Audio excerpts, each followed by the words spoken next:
buenas, mi nombre es Rodrigo Monge y yo les voy a hablar sobre el nervio vago, o también conocido como el 10º par craneal. El nervio vago proviene del latín nervus vago, donde vago significa errante. La característica del nervio vago es que él es motor y sensitivo a la vez, es decir, es un nervio mixto, el cual posee 3 núcleos: un núcleo motor principal, un núcleo parasimpático y un núcleo sensitivo. El núcleo motor principal se encuentra en la profundidad de la formación reticular de la médula oblongada y está conformado por el núcleo ambiguo. El núcleo parasimpático, forma el núcleo dorsal del vago y se encuentra bajo el piso de la zona inferior del cuarto ventrículo, posterolateral al núcleo hipoglóso. Y el núcleo sensitivo está en la porción inferior del núcleo del tracto solitario. Cuando hablamos del nervio vago, hablamos de uno de los nervios más grandes de nuestro cuerpo. No hace como tal referencia a su nombre vago, que cualquiera se imaginaría que es así. Pero no, el nervio vago es un nervio errante, o uno que deambula, por así decirlo. Un nervio que lo vamos a encontrar en absolutamente todos lados, poniendo ramas de nervioso. Este va a surgir en la médula oblongada, entre el pedúnculo cerebeloso inferior y el surco de la oliva, donde va a continuar su trayecto a la fosa craneal posterior y bajar por el foramen yugular. Cuando sale del cráneo se va a encontrar con el nervio accesorio para formar el nervio faríngeo y el nervio laríngeo. Después va a descender lateralmente al cuello por la vaina carotidia, junto a la arteria carótida común, arteria carótida interna y con la vena yugular interna. En este momento, cuando ya llegamos al tórax, cuando el nervio vago ya llegó al tórax, ya está dividido en un ramo derecho y un ramo izquierdo. Cada uno va a ir casi por los mismos órganos. El nervio vago derecho va a continuar su trayecto a nivel de los pulmones, donde va a formar el plexo pulmonar derecho. Después va a descender en la superficie posterior del esófago para formar el plexo esofágico posterior. Y después va a bajar a través del diafragma por la abertura esofágica del diafragma hacia la cavidad abdominal, donde va a cambiar su nombre al tronco vagal posterior. Al momento de cambiar su nombre, va a pasar a inervar diferentes órganos a nivel del abdomen, como podría ser el hígado, el estómago, el riñón, el vaso o incluso el colon.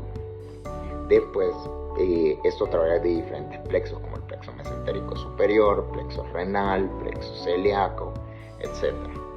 Después vamos a tener que el nervio vago izquierdo va a hacer un recorrido casi igual.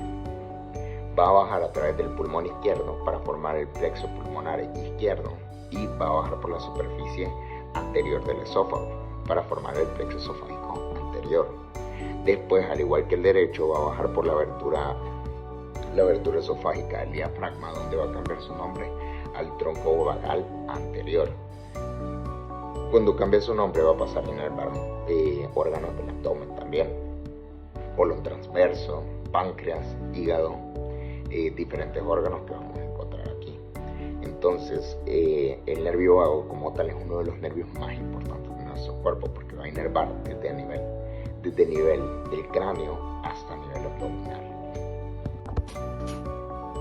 Continuamos entonces con las alteraciones del nervio vago. Está la anorexia vagal, causada por una compresión o irritación del nervio vago. Sus síntomas son dolor lancinante en la región del oído y región faríngea. También hay tos o reflejos nauseosos. Su mecanismo es que la irritación de las fibras sensitivas del ganglio inferior del nervio vago provocan un dolor intenso y punzante en las regiones inervadas. Luego está la bradicardia vagal excesiva. Esta está causada por una estimulación refleja del nervio vago.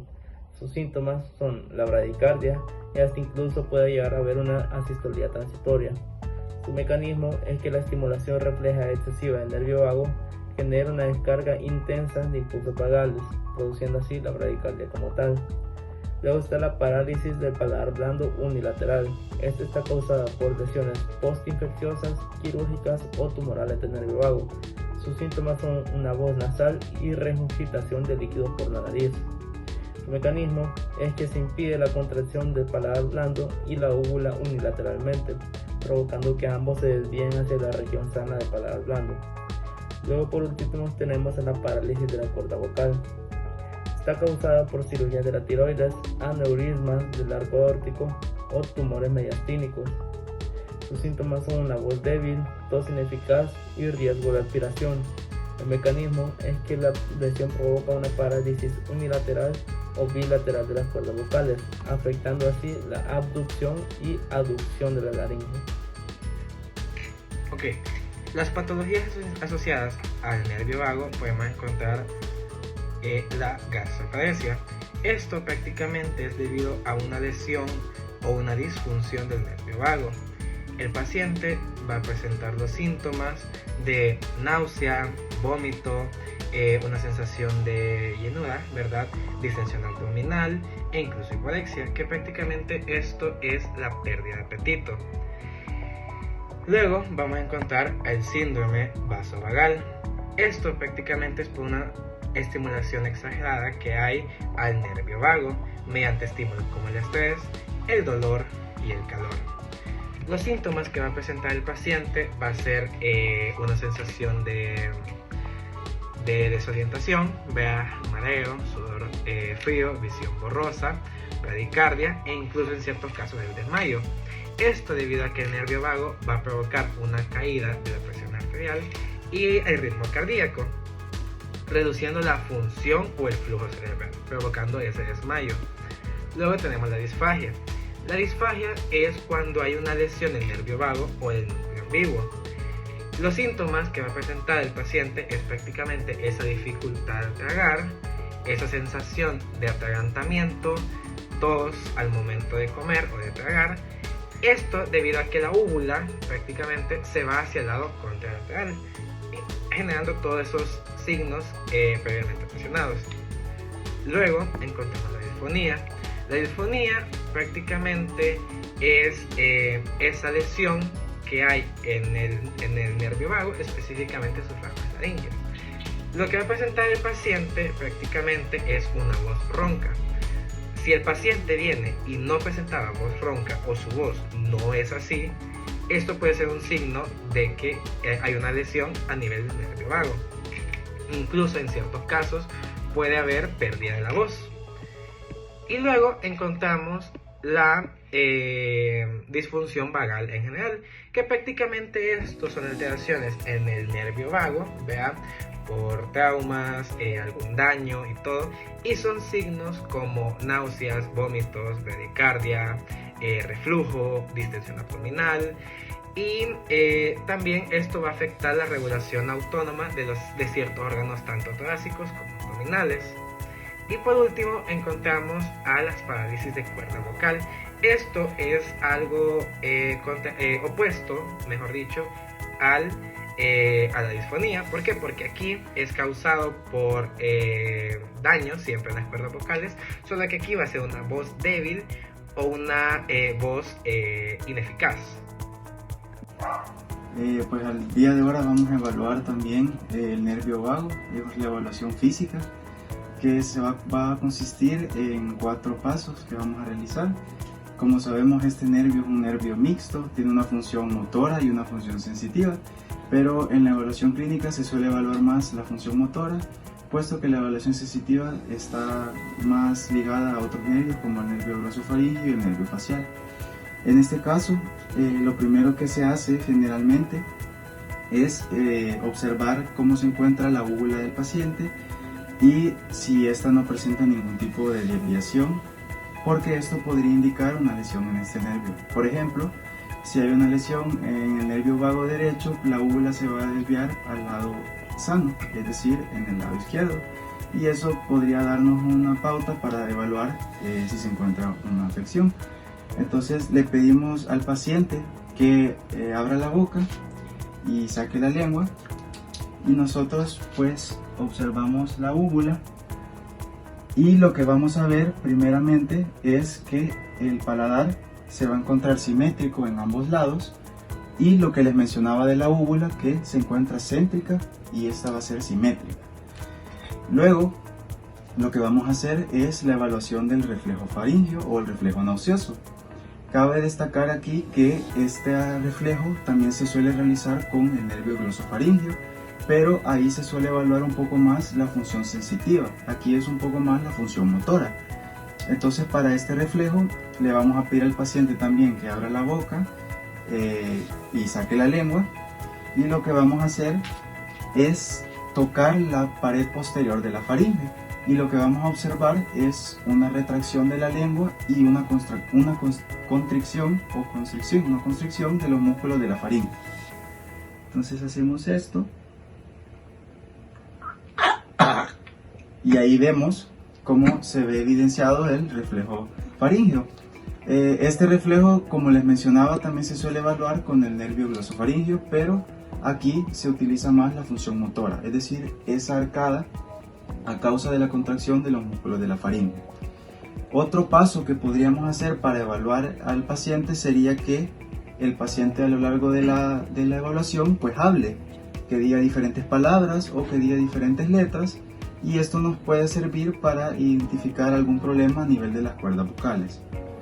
Y por último, lo que vamos a hacer es que con un vaso de agua le vamos a pedir al paciente que tome agua con la cabeza en flexión extrema, como se va a ver a continuación. De esa forma. ¿Para qué se suele realizar esto? Esto se realiza principalmente para evaluar la función motora de los músculos de la faringe y para evaluar si no hay una regurgitación nasal o que la persona expulse el agua, que no pueda tragarlo de manera correcta. Eso sería todo. Muchísimas gracias.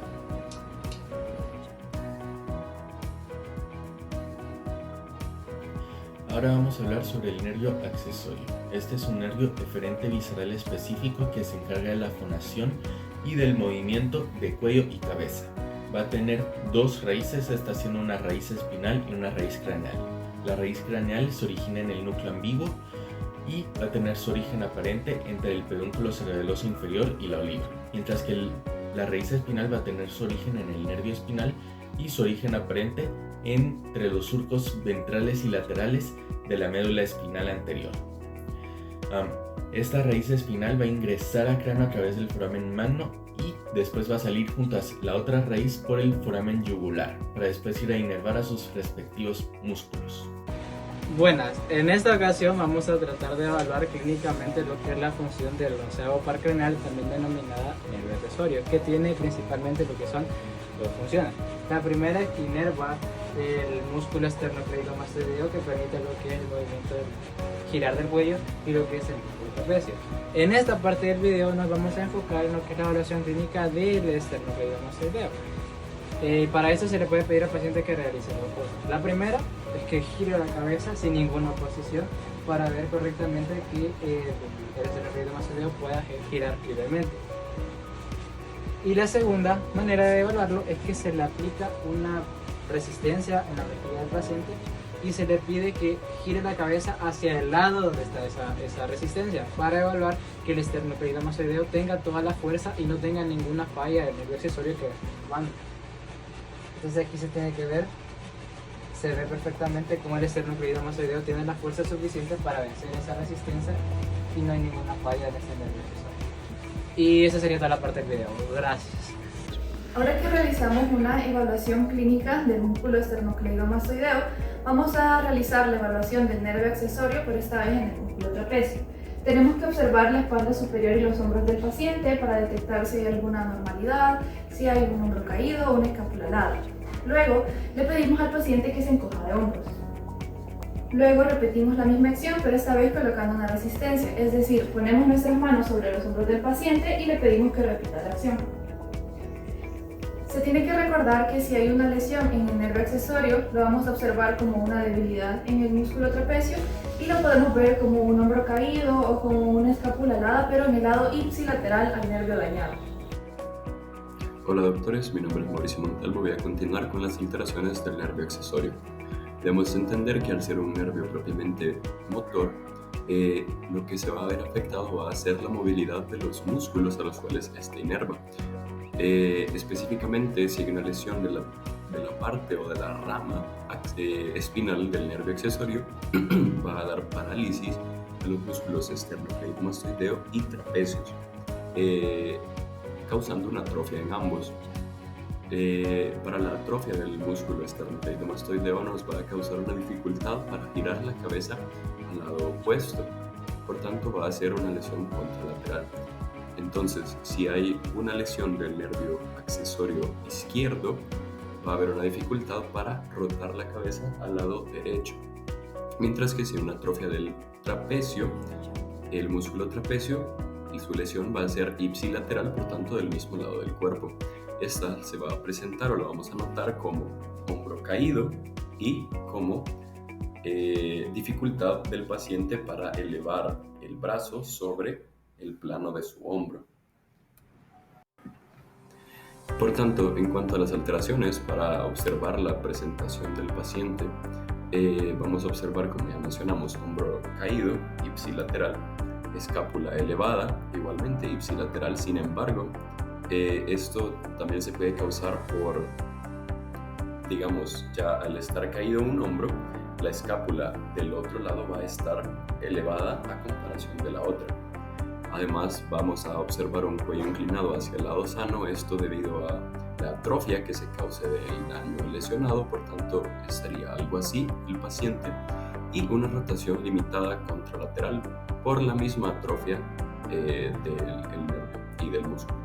Las otras alteraciones que podemos ver son la asimetría cervical, y eso se da porque el esternocleidomastoideo del lado sano gira la cabeza hacia el lado contrario. Entonces esto eventualmente causa una asimetría de las vértebras cervicales superiores, como podemos ver en la imagen. También tenemos elevación del hombro sano, y esto se da porque el trapecio, que no se ha lesionado junto con el músculo elevador de la escápula, elevan la escápula para elevar el hombro y darle una mayor funcionalidad y compensar con el que se ha lesionado. También tenemos atrofia visible en el cuello y en el hombro, y eso se da porque los músculos que no están siendo inervados, en este caso son el esternocleidomastoideo y el trapecio, pierden su funcionalidad y por lo tanto pierden masa muscular. Y luego tenemos las causas de la alteración. Se puede dar por razones quirúrgicas, como biopsia del nódulo linfático, ya que recordemos que el nervio accesorio tiene un recorrido casi subcutáneo. También se puede dar por cateterización de la vena yugular interna y por endarterectomía de la carótida. También se puede dar por tumores, ya que esos, al crecer masas, dan la compresión del nervio y eso pierde su funcionalidad, y como es casi subcutáneo, es bastante propenso a ser heridos por importantes o armas de fuego.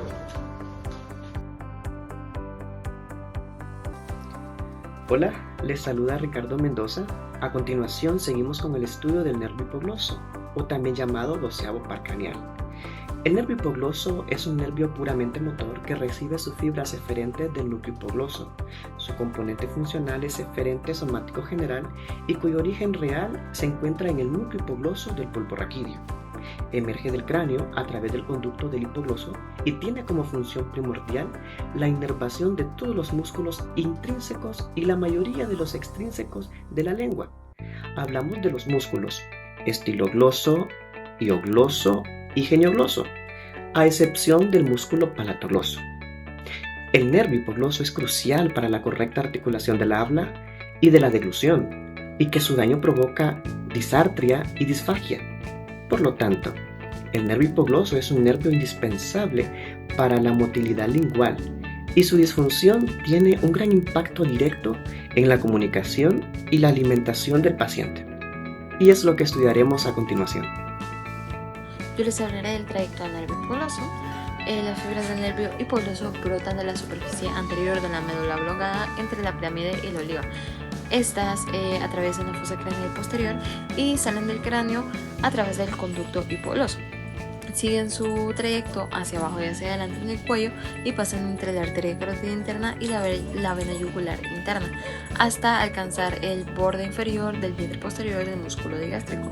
En este punto el nervio gira hacia adelante y pasa entre la arteria carótida interna, la arteria carótida externa y el asa de la arteria lingual.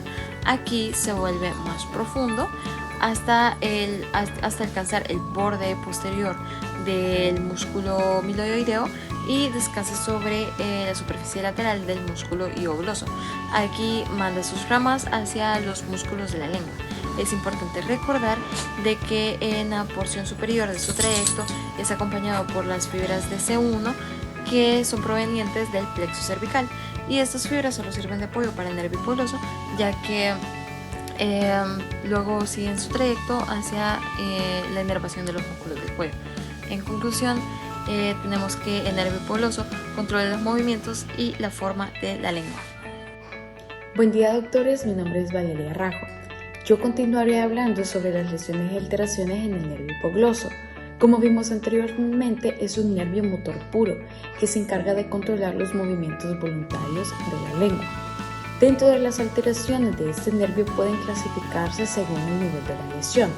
La primera puede ser una lesión supranuclear, es decir, en las vías corticonucleares, lo que puede producir una parálisis contralateral de la lengua, con aumento del tono muscular, pero sin atrofia ni fasciculaciones.